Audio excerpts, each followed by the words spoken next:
ഞാൻ ഇന്നലെ സൂപ്പർ മാർക്കറ്റിൽ പോയപ്പോൾ ചിക്കൻ വാങ്ങി. ലെഗോൺ ചിക്കനുണ്ട്, ബ്രോയിലർ ചിക്കനുണ്ട്. അപ്പോൾ ഞാൻ പറഞ്ഞു എന്നാൽ ലെഗോൺ എടുത്തു കാരണം റേറ്റ് കുറവ് സംഭവം. ഇന്ന് രാവിലെ എന്നിട്ട് വാഷ് ചെയ്യാൻ നോക്കുമ്പോൾ ഉണ്ടല്ലോ, അതിനകത്ത് കോഴിമുട്ട, നാടൻ കോഴിയിൽ ഞാൻ അങ്ങനെ കണ്ടിട്ട് ലെഗോൺ ആണോ നാടനാണെന്നൊന്നും എനിക്കറിയില്ല. എൻ്റെ ഇതിൽ നാടൻ ചിക്കന് ഭയങ്കര വിലയാണ്. കോഴിമുട്ട അത് എനിക്ക് എന്ത് ചെയ്യണമെന്ന് അറിയില്ല. എന്നാലും യൂട്യൂബിലൊക്കെ നോക്കിയപ്പോൾ ഫ്രൈ ചെയ്ത് കഴിക്കാൻ പറഞ്ഞു. എനിക്ക് ഇഷ്ടപ്പെട്ടില്ല ഫ്രൈ ചെയ്ത് കഴിച്ചിട്ട്. അത് പച്ചയ്ക്ക് കഴിക്കും പോലും അതും എനിക്കറിയില്ല. കുറേ മുട്ട, കുറച്ചൊന്നുമില്ല, കുറേ കുഞ്ഞു കുഞ്ഞു വലിയ വലിയ മുട്ടകളൊക്കെ.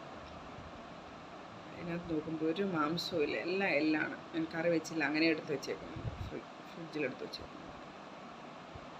നിങ്ങൾക്ക് ആർക്കെങ്കിലും അറിയാമെങ്കിലും ഒന്ന് പറഞ്ഞു തരണം, ഈ ലെഗോൺ ചിക്കൻ എന്ന് പറയുന്നത് നാടൻ ചിക്കനാണോ എന്ന്.